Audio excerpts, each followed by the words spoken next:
세상에서 가장 기막힌 탐정 이야기 들어보실래요? 범인을 쫓는 탐정이 바로 자기 자신이었던 비극. 오늘은 소프클레스의 오이디푸스 왕 속으로 한번 들어가 보겠습니다. 자, 이 이야기는요, 정말 소름 끼치는 질문 하나를 우리에게 툭 던지면서 시작해요. 이게 그냥 슬픈 이야기가 아니에요. 한 도시의 영웅이 아주 끔찍한 범죄자를 쫓는 완전히 숨막히는 추리극이죠. 그런데 딱 하나 그가 아직 모르는 게 있었어요. 바로 자기가 쫓는 그 괴물이 자기 자신이라는 거예요. 자, 이제 첫 번째 막을 열어볼까요? 무대는 고대 도시 테바이입니다. 한때는 정말 잘 나갔던 곳인데 지금은 죽음의 그림자가 짙게 깔려 있죠. 여기엔 모두가 존경하는 영웅도 있지만 동시에 도시 전체를 삼켜버릴 것 같은 끔찍한 저주도 도사리고 있거든요. 바로 이 남자가 오이디푸스입니다. 근데 처음부터 막 비극의 주인공 이런 모습이 아니에요. 아주 유능하고 모두에게 존경받는 그런 왕이죠. 이미 대단한 일을 해낸 사람이거든요. 이 사람 이력서 한번 볼까요? 대단합니다. 그 유명한 스핑크스의 수수께끼, 그걸 풀어서 도시를 구한 사람이 바로 오이디푸스예요. 그러니까 그냥 왕이 아니라 뭐랄까 해결사였던 거죠. 그것도 실력이 증명된. 이러니 테바 시민들이 그를 전적으로 믿을 수밖에요. 우리 왕은 안 되는 것도 되게 만드는 사람이다, 이렇게 생각했던 겁니다. 그런데 이렇게 완벽해 보였던 왕국에 끔찍한 재앙이 닥칩니다. 원인 모를 역병이 돌기 시작한 거예요. 아이들은 태어나자마자 죽고 땅의 곡식은 다 썩어나가고 말 그대로 도시 전체가 죽어가고 있었죠. 이제 오이디푸스가 해야 할 일은 그냥 문제 해결 수준이 아니었어요. 도시의 생존을 건 싸움을 시작해야만 했습니다. 그래서 신에게 답을 구했더니 신탁이 내려옵니다. 내용은 아주 분명했어요. 이 역병은 자연재해가 아니다. 범죄 때문이다. 선왕을 죽인 살인자를 찾아서 벌을 줘야만 이 재앙이 끝날 거라는 거죠. 순식간에 보건 위기가 범죄 수사로 바뀌는 순간입니다. 자, 이제 두 번째 막입니다. 살인범을 찾아라. 오이디푸스는 도시를 구하려고 직접 탐정이 되어서 수사에 뛰어들죠. 우리도 한번 그를 따라서 이 미스터리의 단서들을 하나씩 따라가 볼까요? 자, 사건 파일 한번 열어보죠. 이게 오이디푸스의 과거에 있었던 일들인데 지금 보면 다 단서예요. 먼저 끔찍한 신탁이 있었죠. 아들이 아버지를 죽이고 어머니와 결혼할 것이다라는 정말 끔찍한 예언이요. 그래서 어떻게 됐냐? 아기는 태어나자마자 버려집니다. 죽으라고 버려졌는데 운 좋게 구조돼서 이웃나라 코린토스의 왕자로 자라게 되죠. 그러다 청년이 된 오이디푸스가 똑같은 신탁을 듣게 돼요. 자기가 아버지를 죽일 운명이라는 걸요. 그래서 자기가 부모님이라고 믿는 사람들을 지키려고 코린토스를 뛰쳐나옵니다. 운명에서 도망친 거죠. 그리고 바로 그 길에서 세 갈래 길에서 마차를 탄 모인과 시비가 붙어서 그를 죽여버려요. 그때는 그냥 화가 나서 저지른 일이라고 생각했겠죠. 하지만 이 하나하나의 사건들이 이제 와서 보니 거대한 비극의 퍼즐 조각이었던 겁니다. 이 대사 좀 보세요. 우리 땅을 더럽힌 이 살인자를 반드시 찾아내겠다. 그는 추방당하고 저주받을 것이다. 정말 단호하죠? 근데 여기서 진짜 기가 막힌 건 오이디푸스가 지금 누구한테 저주를 퍼붓고 있는 거죠? 맞아요. 바로 자기 자신한테요. 본인만 그걸 모르고 있는 거죠.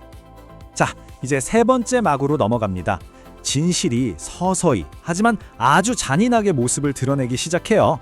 오이디푸스가 필사적으로 파헤치던 단서들이 있잖아요. 그게 하나로 합쳐지면서 정말 끔찍한 그림이 완성되는 거죠. 퍼즐이 맞춰지는 바로 그 순간 모든 희망은 산산조각 나고 맙니다. 이제 긴장감이 정말 최고조에 이릅니다. 첫째, 목격자가 나타나서 오이디푸스가 세갈래길에서 죽인 남자가 바로 선왕 라이오스였다고 증언해요. 둘째, 신탁에 따르면 라이오스는 자기 아들한테 죽을 운명이었죠. 셋째, 오이디푸스가 기억하는 그날의 싸움 정황이 목격자의 이야기랑 소름돋게 똑같아요. 그리고 마지막 결정타가 터집니다. 라이오스가 버렸던 그 아기가 구조돼서 보내진 곳이 바로 오이디푸스가 왕자로 자랐던 코린토스였다는 사실이 밝혀져요. 이제 도망칠 곳이 없습니다. 모든 문이 닫히고 피하고 싶었던 바나나의 진실이 오이디푸스를 덮치는 거죠. 결국 오이디푸스가 자기도 모르는 사이에 저지른 죄는 인류 문명이 세워진 이래 가장 오래되고 강력한 금기, 딱 두 가지였던 겁니다. 바로 자기 아버지를 죽이는 것, 그리고 자기 어머니와 결혼하는 것. 우리가 이걸 존속 살해와 근친상간이라고 부르죠. 이게 왜 그렇게 중요하냐면요. 이게 바로 사회를 유지하는 가장 기본적인 약속이거든요. 이걸 깨트린다는 건 가족과 사회의 질서 자체를 무너뜨리는 정말 위험한 일인 거죠. 자, 이제 범인은 밝혀졌습니다. 오이디푸스 자신이었죠. 그런데 이야기가 여기서 그냥 운이 나빴네 하고 끝나면 위대한 비극이 아니겠죠. 진짜 중요한 건 바로 지금부터입니다. 진실을 알게 된 그가 이제 무엇을 하느냐는 거죠. 이 지점에서 우리는 운명과 선택의 문제를 마주하게 됩니다. 보세요. 이런 끔찍한 일을 저지르도록 정해진 건 그의 운명이었을지 몰라요. 피할 수 없었죠. 하지만 그 끔찍한 진실을 알게 된 후에 어떻게 행동할 것인가는 그의 선택이었습니다. 그는 고통스럽더라도 끝까지 진실을 파헤치기로 선택했고 모든 걸 알게 된 후엔 자기 행동에 대한 책임을 전부 지기로 선택했죠. 그리고 스스로 자기 눈을 찌르고 추방을 요구하면서 자신의 벌까지도 직접 선택합니다. 그는 책임을 피하지 않아요. 난 몰랐으니까 내 잘못 아니야 라던가 이게 다 신들 때문이야 라고 남 탓을 하지 않죠. 변명 한마디 없습니다.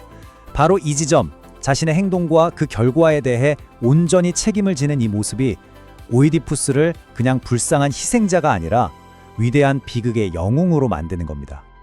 아니 근데 2500년도도 된 이 옛말 이야기가 왜 지금까지도 우리 마음을 이렇게 흔드는 걸까요? 자, 마지막 장에서는 이 이야기가 왜 시대를 초월하는지 그 핵심을 한번 들여다보겠습니다. 생각해보세요. 이 연극은 분명 살인범은 누구지? 라는 질문으로 시작했어요. 누가 봐도 추리극이었죠.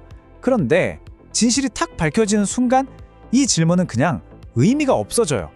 추리극이라는 껍데기가 벗겨져 나가고 그 안에서 훨씬 더 근본적이고 무서운 질문이 튀어나오거든요. 그건 바로 나는 누구인가? 라는 질문입니다. 살인범을 쫓던 오이디푸스는 결국 자기 자신과 마주하게 된 거죠. 그래서 오이디푸스의 비극이 단순히 한 사람의 불행한 이야기가 아니라 우리 모두의 이야기가 될 수 있는 거예요. 진실이 아무리 고통스러워도 그걸 피하지 않고 끝까지 나라는 존재를 파고드는 인간의 처절한 모습, 그걸 보여주기 때문이죠. 결국 이 위대한 비극이 우리한테 남기는 메시지는 뭘까요? 몇 가지로 정리해 볼 수 있겠네요. 첫째, 불편한 진실이라도 마주할 수 있는 용기. 둘째, 내 행동에 대해서는 끝까지 책임지는 진실성. 그리고 이거요. 과거는 고정되어 있어서 바꿀 수 없지만 그 과거를 딛고 지금 어떻게 살지는 우리가 선택할 수 있다는 거. 아이러니하게도 우리는 한 영웅의 처참한 몰락을 보면서 오히려 우리 자신의 삶을 어떻게 살아야 할지를 배우게 되는 겁니다. 연극은 합창단의 마지막 노래로 끝이 납니다. 어떤 인간이든 그의 마지막 날을 보기 전까지는, 고통 없이 생의 마지막 경계를 넘어서기 전까지는 그 누구도 행복하다 부르지 말라. 정말 의미심장한 말이죠. 인간의 행복이라는 게 얼마나 쉽게 부서질 수 있는지, 잘 나간다고 우쭐대는 게 얼마나 위험한지를 경고하는 거예요. 인생은 정말 끝날 때까지 끝난 게 아닌 거죠. 오늘 이 이야기는 마지막으로 우리 각자에게 이런 질문을 던지는 것 같습니다. 혹시 우리도 오이디푸스처럼 우리 자신에 대한 어떤 진실을 마주하는 게 두려워서 애써 외면하고 있지는 않은가요? 여러분이 지금 쫓고 있는 그 괴물은 과연 누구일까요?